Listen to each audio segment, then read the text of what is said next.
Okay, today we're talking about gun laws, which means there is approximately a 97% chance somebody will be angry with me before this video is over. So, before we begin, a disclaimer. I'm not going to tell you whether guns are good or bad. I'm not going to tell you whether America should become Europe. And I'm definitely not going to tell Europeans that they understand America better than Americans do. We're just going to look at the numbers, the history, the psychology, and ask one very simple question. Is the solution to guns really always more guns? Let's find out. If you grew up in most of Western Europe, American gun culture can feel completely insane.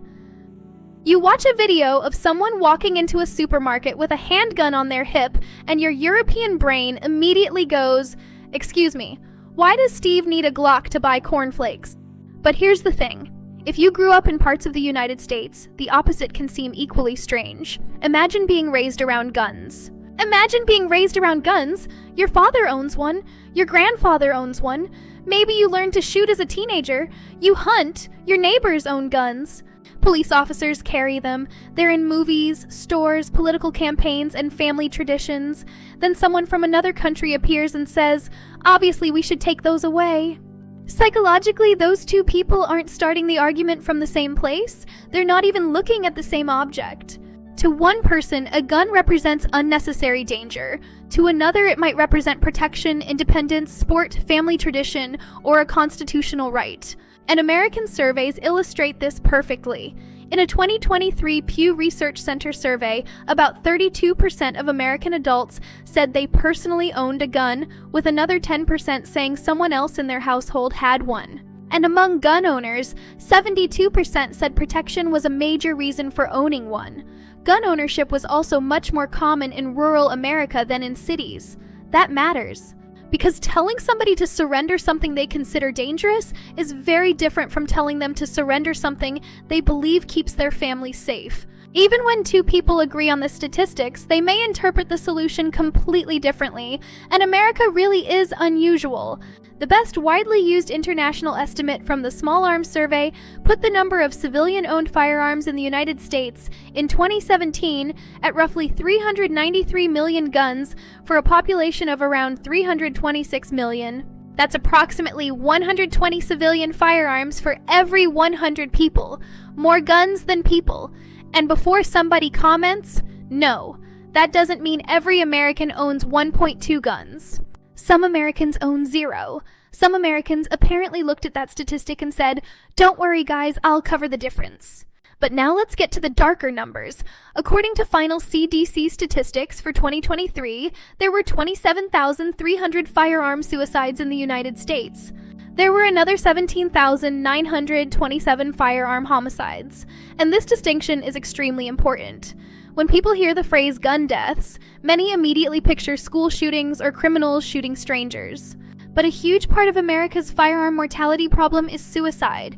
That creates two completely different policy questions. How do you stop someone intentionally shooting another person? And how do you stop someone in a temporary suicidal crisis having immediate access to an extremely lethal method? Those aren't necessarily solved in exactly the same way. There is another interesting detail. American firearm homicide actually fell after its 2021 peak. The CDC says the firearm homicide death rate dropped around 16% between 2021 and 2023. So despite the impression you might get from social media, the trend has not simply been endlessly upward. Firearm suicide, however, remained extremely high. Then there are mass shootings. Even here, definitions create chaos.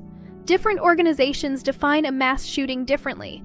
4 people shot, 4 people killed. Does the shooter count? Does gang violence count? Domestic murders? A school shooting where nobody dies? So when someone tells you America had exactly X number of mass shootings, always ask what definition they're using.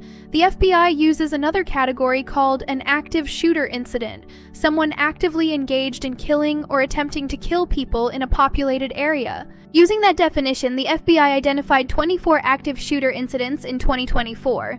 Interestingly, that was down from 48 in 2023. But across the 5-year period from 2020 through 2024, the FBI recorded 223, substantially more than during the previous 5-year period. So again, both of these statements can be true.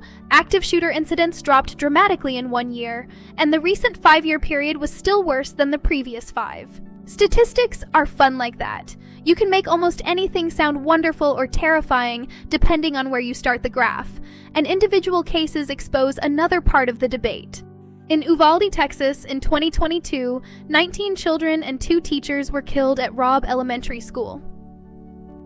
The U.S. Department of Justice later conducted an enormous critical incident review of the response. Then, in Lewiston, Maine, in 2023, a gunman killed 18 people. Warnings existed.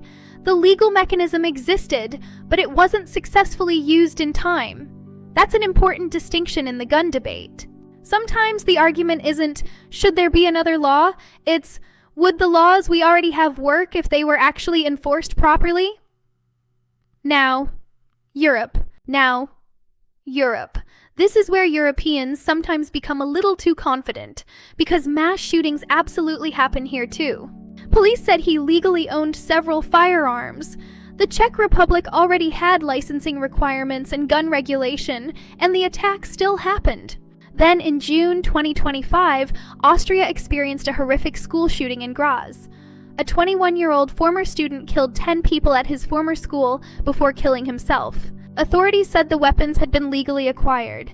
Austria actually has substantial civilian firearm ownership by European standards, despite having a comparatively low overall violent crime rate. So the simple statement, Europe has gun laws, therefore Europe doesn't have shootings, is false. But the opposite statement, gun laws make no difference because shootings still happen, doesn't logically follow either. Seatbelts don't prevent every road death. That doesn't tell us whether seatbelts work. The relevant question is what happens to risk across millions of people over many years. EU rules restrict certain categories of firearms, strengthen registration and traceability, regulate some high-capacity weapons, and require member states to maintain systems dealing with medical suitability for firearm authorization. Individual countries still make many of their own decisions, so owning a gun in Finland, Estonia, the Czech Republic, Germany, or Britain can be a very different process. Europe isn't one giant gun law. But culturally and legally, firearm ownership is generally treated more like a regulated activity than a fundamental individual right, and that cultural difference may be almost as important as the legislation itself. If virtually nobody around you carries a gun, seeing somebody armed feels alarming. If guns have been present your entire life, seeing one might feel completely ordinary. Humans normalize their environment, which helps explain why Americans and Europeans can look at the exact same situation and genuinely struggle to understand each other's reaction. And then, there is Australia, probably the most famous gun control experiment in the Western world. And then, there is Australia, probably the most famous gun control experiment in the Western world. On April 28, 1996, a gunman murdered 35 people at Port Arthur in Tasmania. Australia reacted rapidly. Within days, federal and state governments agreed on sweeping changes known as the National Firearms Agreement. Among other things, Australia heavily restricted semi-automatic rifles and pump-action shotguns. Then came the famous buyback.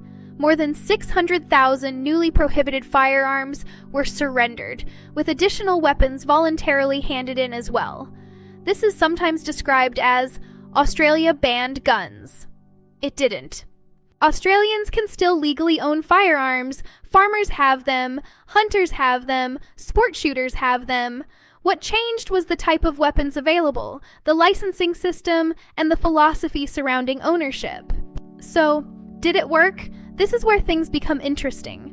Research published in Injury Prevention found that Australia had experienced 13 mass shootings in the 18 years before the reforms, followed by more than a decade without one under the study's definition. Firearm deaths, and particularly firearm suicides, also declined faster after the reforms. But firearm deaths were already declining before 1996, and the reduction in firearm homicide was statistically less clear than the reduction in firearm suicide. That makes Australia a frustrating example for anyone who wants a perfectly simple political slogan. Supporters of gun restrictions can point to fewer firearm deaths, a dramatic reduction in mass shootings during the following period, and fewer firearm suicides. Skeptics can correctly point out that Australia was already becoming safer before the law changed, and that proving one policy caused every part of that decline is difficult. Both observations belong in the conversation.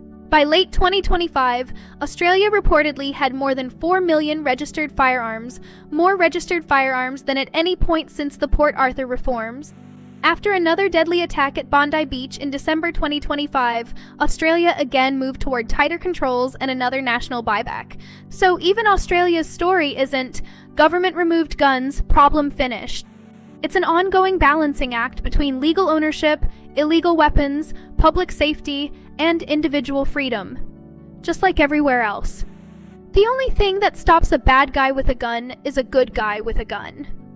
This sounds extremely logical in a single imagined scenario. If someone starts shooting and another armed person immediately stops them, yes, obviously that can save lives. But public policy isn't built around one imagined scenario.